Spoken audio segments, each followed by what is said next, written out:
Hello everyone, welcome to my YouTube channel Ambition classes.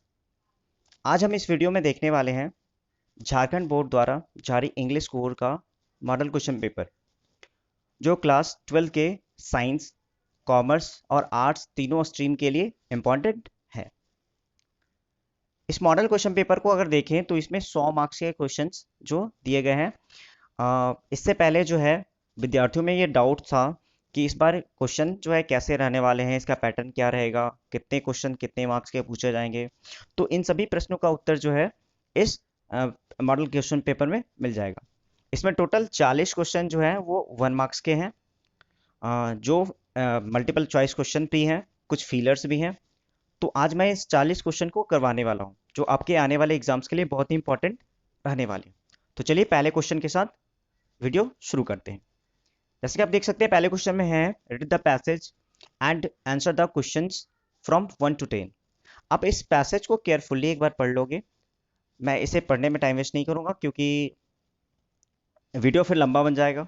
तो चलिए इसे आप एक बार अच्छे से ध्यान से पढ़ लो, स्क्रीनशॉट लेकर के या वीडियो पॉज करके।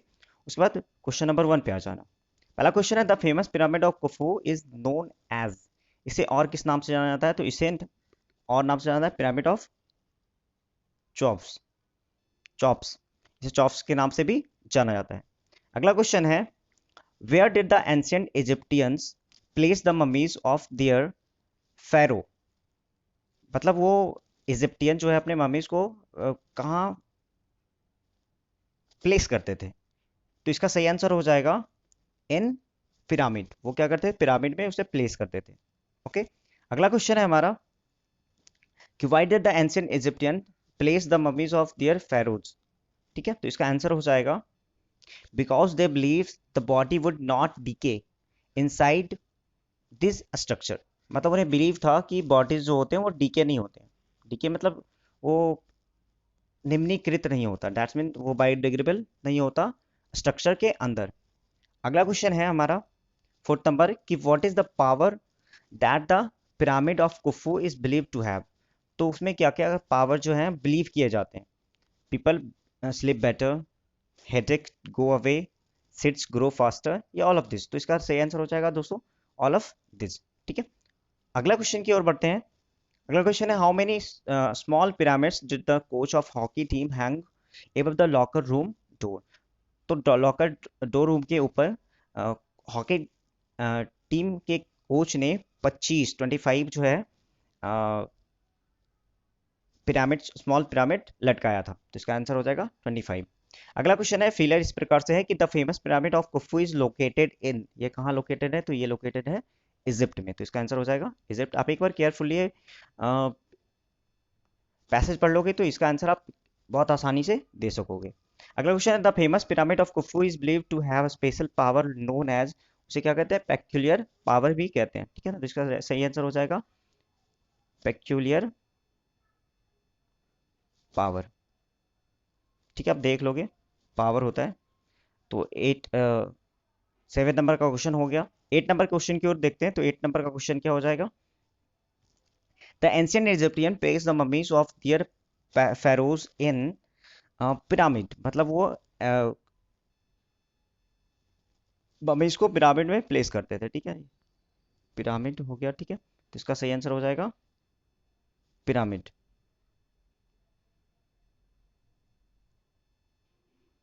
8 नंबर का सही आंसर हो जाएगा पिरामिड। अगले क्वेश्चन की तरफ बढ़ते हैं। 9th number it is believe that the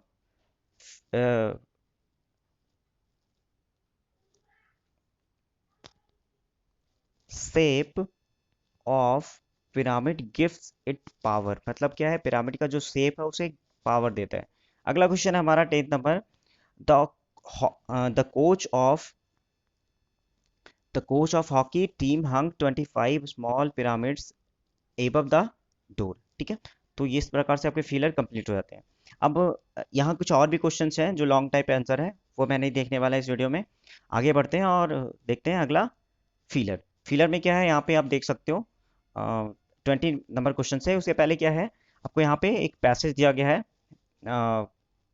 passage नहीं, पोएम का एक्सट्रैक्ट है, जिससे पढ़ के आपको 20 से 23 तक के क्वेश्चन के आंसर देने हैं।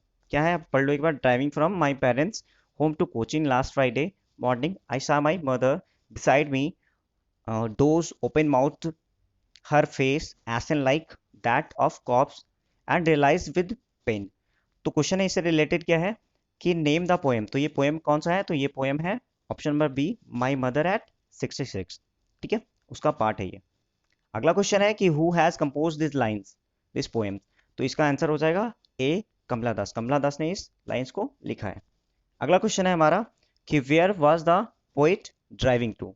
पोइट कहाँ के लिए ड्राइव कर रहा था, जा रहा था? तो इसका आंसर सही हो जाएगा कोचिन। कोचिन की ओर जा रहा था,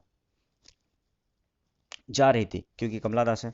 अगला क्वेश्चन है who was sitting beside the poet. Poet के बिसाइड कौन बैठी थी? तो इसका सही आंसर हो जाएगा हर मदर, उसकी माँ उसके बगल में बैठी हुई थी। अगला क्वेश्चन है जो वो एक्स्ट्रा है, पैसेज यहाँ पोइट पोएम से कंप्लीट हो गया। अगला 24 नंबर क्वेश्चन है कि ए thing of beauty is a joy for ever, it loveliness dash. तो इसका सही आंसर हो जाएगा इट्स लवलीनेस इंक्रीजेस। देखो क्या है, ए thing of beauty is a joy for ever. जो ब्यूटी है, थिंग ऑफ ब्यूटी है, वो हमेशा हमें आनंद देता है, और इसका जो लवलीनेस है, इसका प्यारापन है जो है, वो हमेशा इंक्रीज करता है। ठीक है, तो इसका आंसर हो जाएगा इंक्रीजेस। अगला क्वेश्चन है referring the to the poem an elementary school classroom in a slum where are the children sitting. तो इसका सही आंसर हो जाएगा इन द क्लासरूम। मतलब ये जो कविता है an elementary school classroom in a slum, इसमें बच्चे कहाँ बैठे हैं? तो इसका सही आंसर हो जाएगा इन द क्लासरूम। क्लासरूम में बच्चे बैठे हैं। अगला क्वेश्चन है हमारा कि who was sitting at the back of elementary school. Elementary school classroom में लास्ट में कौन बैठा हुआ है? तो लास्ट में बैठा हुआ है sweet and young boy. Last bench पे एक छोटा बच्चा बैठा हुआ है जो बहुत ही स्वीट और यंग है। ठीक है, आप एक बार सारे पोएम जो है उसे पढ़ ले, उसके पोएट्स के नाम याद कर लें, जो आपके लिए इंपॉर्टेंट रहने वाले हैं आगे आने वाले एग्जाम्स के लिए। ठीक है, तो अगले क्वेश्चन की ओर बढ़ते हैं। 27 number, we are the things of beauty mention in the poem a thing of beauty. यहाँ पे किन किन चीज़ों के बारे में थिंग ऑफ ब्यूटी कहा गया है पोएम में? तो यहाँ पे सही हो जाएगा sun and moon, young trees and streams, flower, या ऑल ऑफ दिस। तो इसका सही आंसर हो जाएगा all of this. All of this सभी को थिंग ऑफ ब्यूटी बताया गया है इस पोएम में। अगला क्वेश्चन है where has Saheb come from. तो Saheb come from Dhaka in 1971। आपको याद रखना है कि साहिब कहाँ से आया था? ढाका से आया था, 1971 में आया था। ठीक है, अगला क्वेश्चन है समटाइम आई फाइंड अ रूपी in the garbage, who is the speaker of this line. मतलब ये जो लाइन है कि मैं कभी कभी गार्बेज में 1 रुपये का सिक्का पाता हूँ, ये कौन कहता है? तो ये कहता है साहिब। साहिब, ठीक है। अगला क्वेश्चन है हमारा name the city where Mukesh lives. तो मुकेश जो है वो कहाँ रहता है? तो मुकेश फिरोजाबाद सिटी में रहता है। एक चीज आपको यहाँ पे ध्यान रखना है, Firozabad is famous for bangle making. Bangle making के लिए जो फिरोजाबाद है वो फेमस है। ओके, ठीक है, आपको ध्यान में रखना है। तो इसका सही आंसर क्या हो जाएगा? Name the city where Mukesh lives. Mukesh कहाँ रहता है? फिरोजाबाद में रहता है। अगला क्वेश्चन है which country was defeated in the Franco Prussian war. तो फ्रैंको प्रशियन वॉर में फ्रांस की हार हो गई थी। किसकी हार हो गई थी? फ्रांस की हार हो गई थी, वो डिफीट हो गया था। इसी कारण से अपने चैप्टर 1 में पढ़ा होगा, इंग्लिश कोर के चैप्टर 1 में, कि फ्रांस में है जो अब फ्रेंच लैंग्वेज नहीं पढ़ाया जाएगा, जर्मन लैंग्वेज पढ़ाया जाएगा। वो क्यों हुआ था? क्योंकि फ्रांस की हार हो गई थी फ्रैंको रशियन वॉर में। ठीक है, तो इसका सही आंसर हो जाएगा क्या? कौन डिफीट हुआ था? फ्रांस डिफीट हो गया था, हार गया था।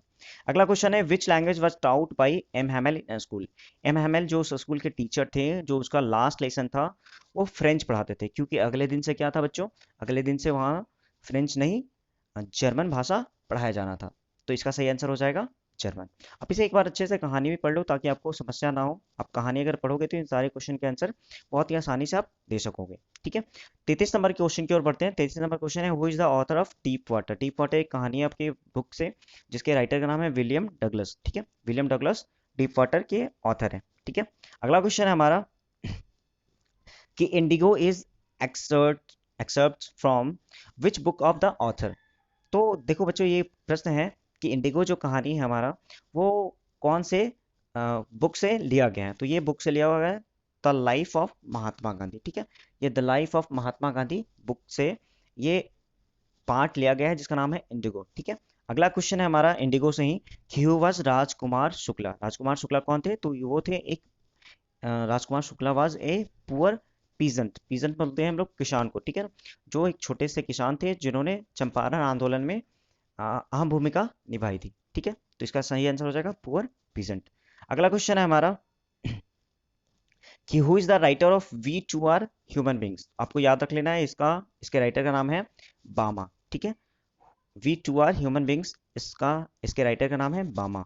अगला क्वेश्चन है हमारा कि who is the main character of the story the tiger king. The tiger king के स्टोरी के मेन कैरेक्टर कौन थे? तो वो थे द महाराजा ऑफ प्रतिबंधपुरम। महाराजा प्रतिबंधपुरम के जो राजा थे प्रतिबंधपुरम के, वही टाइगर किंग के नाम से भी जाने जाते थे। अगला क्वेश्चन है हमारा कि who was Jansie in Going Places. तो आपको ये बता दें कि जैंसी जो थी वो सोफी की फ्रेंड थी। ये गोइंग प्लेसेस एक कहानी आपके बुक की जिसका क्वेश्चन है कि जैंसी कौन थी? तो वो सोफी की फ्रेंड थी। अगला क्वेश्चन है हमारा how many years ago did Gondwana exist. तो गोंडवाना एग्जिस्ट करता था 650 मिलियन ईयर्स अगो। इतने साल पहले, मतलब 650 साल पहले गोंडवाना एग्जिस्ट करता था। अगला क्वेश्चन है हु वाज डॉक्टर सैडो। देखो इस क्वेश्चन का आंसर भी इसी में दिया हुआ है कि डॉक्टर सैडो कौन था। तो डॉक्टर सैडो एक डॉक्टर था। ठीक है, इसका राइट आंसर हो जाएगा ऑप्शन नंबर सी, डॉक्टर। अगला क्वेश्चन है हमारा in which hour was the prince of Pratibandapuram born. ये क्वेश्चन है द टाइगर किंग से, जिसका आंसर हो जाएगा in the hour of the bull. Bull के आवर में इसका जन्म हुआ था प्रतिबंधपुरम के राजा का, प्रिंस का। ठीक है, अगला क्वेश्चन है हमारा कि let tigers beware who said this lines. मतलब ये लाइंस किसने कहा कि टाइगर होशियार हो जाओ। ठीक है, ऐसा कहा था द प्रिंस जंग जंग बहादुर, जो कि राजा थे प्रतिबंधपुरम के। ठीक है, तो इसका राइट आंसर हो जाएगा जंग जंग बहादुर। अगला क्वेश्चन है हमारा 43 whose face was burned away by the acid. तो उसका सही आंसर हो जाएगा डेरी। डेरी एक बच्चा है जिसका जो फेस है वो एसिड के कारण बर्न हो गया, खराब हो गया, डिस्ट्रॉय हो गया। ठीक है, तो इसका सही आंसर हो जाएगा डेरी। अगला क्वेश्चन है 44 नंबर कि Bama was the pen name of a Khalistan Dalit writer. तो इसका सही आंसर हो जाएगा बामा जो है वो पेन का नाम है किसका? वो तमिल लैंग्वेज के दलित राइटर हैं। ठीक है ना, किसके? तमिल लैंग्वेज के। अगला क्वेश्चन है हमारा, देख सकते हो आप ये यहाँ पे 5 ऑप्शंस दिए गए हैं आपके क्वेश्चंस में, और इन 5 ऑप्शंस में से आप एक एक करके आप चूज करके इन 5 क्वेश्चंस में भरोगे। ठीक है, तो चलिए एक एक करके देखते हैं सभी के बारे में। सबसे पहला क्वेश्चन है Sophie and Jansie are destined to work in the dash factory. तो किस फैक्ट्री में काम करने के लिए इच्छित थे? तो इसका आंसर हो जाएगा क्या? Biscuit factory. वो बिस्किट फैक्ट्री में काम करने वाले थे। दूसरा क्वेश्चन है most of the arable land in Champaran districts was divided into large states owned by English man. आपको ध्यान रखना है, देखो कैसे मैं भर देता हूँ यहाँ पे। इसका आंसर हो जाएगा बिस्किट। ठीक है, या उससे बेटर होगा मैं यहाँ लिख देता हूँ, ये हो जाएगा आपका फर्स्ट नंबर में बिस्किट, ये हो जाएगा आपका इंग्लिश मैन सेकेंड नंबर में। तीसरे में है the doctor shadow Hawkins house was built on A spot of the dash cost. तो डॉक्टर हॉकिंस जो थे, सैडो हॉकिंस, उसका घर जापानीज कॉस्ट के पास था। तो इसका आंसर हो जाएगा जापानीज। जापानीज 48 नंबर क्वेश्चन है कि French was accepted to be prepared with dash for school that day.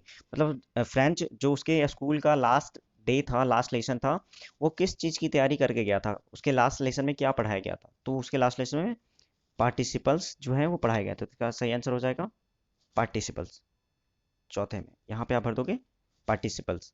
अगला क्वेश्चन है हमारा 49 नंबर का कि when the 100 tiger was not found the dewan brought a tiger from the people's park in Madras. तो इसका answer हो जाएगा क्या?